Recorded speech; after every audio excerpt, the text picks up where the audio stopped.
I just want to read something really important that I learned about cholesterol and saturated fats.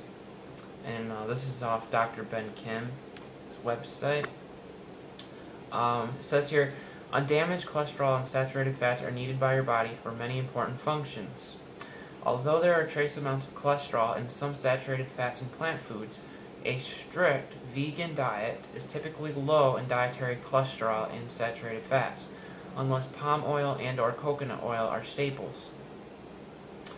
Although your body can manufacture cholesterol from other nutrients, if your saturated fat intake is low, you stand a good chance of having low blood cholesterol, which can increase your risk of suffering from a variety of health challenges, many of them related to endocrine dysfunction, as cholesterol is needed to manufacture reproductive and stress-related hormones. Wow. You don't hear that all too often in the vegan community. And also, I learned something else about cholesterol. Here are some facts about cholesterol. Cholesterol is not a deadly poison, but a substance that you need to be healthy. High cholesterol itself does not cause heart disease. People who have low blood cholesterol have the same rate of heart disease as people who have high blood cholesterol. The cholesterol found in your blood comes from two sources: cholesterol in food that you eat and cholesterol that your liver makes from other nutrients. The amount of cholesterol that your liver produces varies according to how much cholesterol you eat. If you eat a lot of cholesterol, your liver produces less. If you don't eat much cholesterol, your liver produces more. This is why a low cholesterol diet does not typically decrease a person's blood cholesterol by more than a few percent. Drugs that solely lower your cholesterol do not decrease your risk of dying from heart disease, nor do they increase your lifespan. These drugs pose dangers to your health and may decrease your lifespan. And the newer cholesterol-lowering drugs called statins do reduce your risk of heart disease, but through mechanisms that are not related to lower blood cholesterol.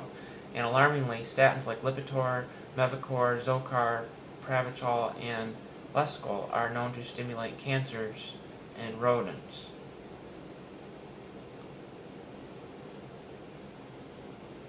So, one other thing that I was going to mention is that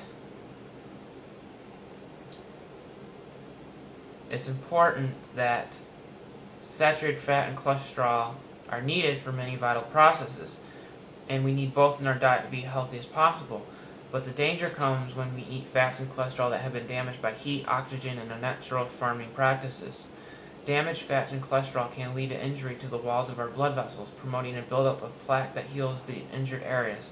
It is this buildup of plaque that impairs blood circulation and paves the way to heart disease and other chronic illnesses. The following foods are likely sources of damaged fats and or damaged cholesterol: pasteurized dairy products.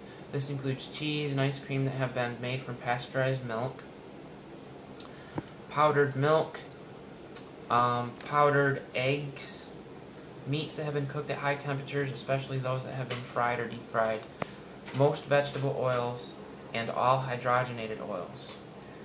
And here are the following foods that are concentrated sources of healthy fats and or healthy cholesterol: avocado, nuts and seeds, cold water fish, organic eggs, organic chicken, grass-fed beef, virgin coconut oil, red palm oil, which is used throughout Africa, and cold-pressed olive oil. And the difference between the animal foods is organic and non-organic. Organic animal foods are going to be coming from animals that eat a lot of grass. They should be eating grass, I should say. And that's going to have an omega-3 to 6 ratio more close to 1 to 1. Whereas if you can eat conventional supermarket eggs or meats, that ratio is more like 15 or 20 to 1. So it's way out of proportion, and if you eat a lot of those foods, then of course you can become imbalanced in these, omega-3 to 6, which can cause inflammation and then cause all these other diseases. So, yeah, I mean, and saturated fats are important. Like, they make up at least 50% of our cell membranes, providing essential rigidity and strength. They enhance the immune system. They help incorporate calcium into our bones. Some of them have antimicrobial properties that protect us against harmful microorganisms in our digestive tracts. And some facts about cholesterol is that it contributes to cell membrane rigidity and strength, just as saturated fats do. It is used to make hormones that help us deal with stress, as well as to make sex hormones. It is converted to vitamin D, essential for proper growth, healthy bones, a healthy nervous system, muscle tone, and proper immune system function. It's used to make bile, needed for digestion of fat in our foods. It acts as an antioxidant, actually protecting us against cellular damage that leads to heart disease and cancer, and it helps maintain a healthy intestinal lining, offering protection against autoimmune illnesses.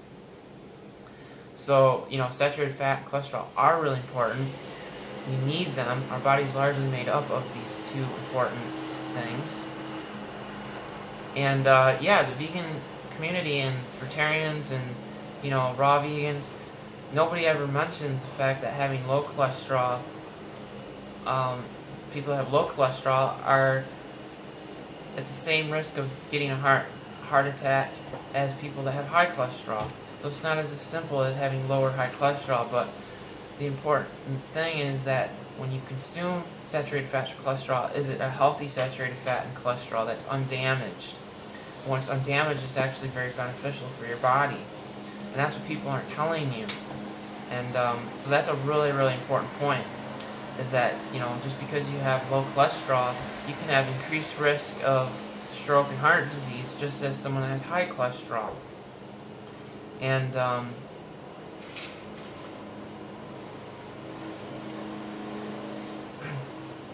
the thing is when you have low blood cholesterol, you can have an endocrine dysfunction.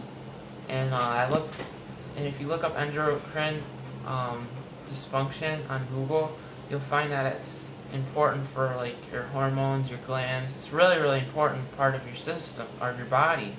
So obviously having a really low cholesterol is not going to be beneficial to your health. And they've also shown that people with really low blood cholesterol or on really low cholesterol diets have increased rates of depression, suicide, things like that.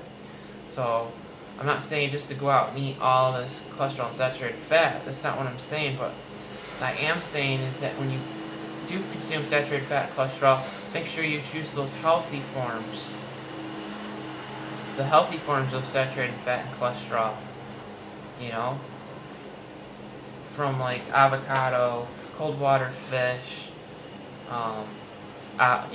organic eggs, grass-fed beef, nuts and seeds, things like that are healthy sources. And stay away from the damaged fats and damaged cholesterol. And if you do that, then you'll be really healthy and you won't be faced with a lot of these health challenges. So hopefully this clears up a lot of confusion on saturated fat and cholesterol. And when the vegans say that saturated fat and cholesterol is so bad for you, then point them to this information so that they have a better understanding now. And I don't just make this up. In fact, you can type in low blood cholesterol and you'll see for yourself on Google of how it can increase your risk of certain various diseases. So everybody trying to get this low blood cholesterol, thinking that's going to make them healthier, could in fact be giving them just the opposite. So it's not as clear, it's not as simple as just having low or high cholesterol, but it's more about, are you getting those healthy fats and healthy sources of cholesterol and staying away from the damaged fats and damaged cholesterol?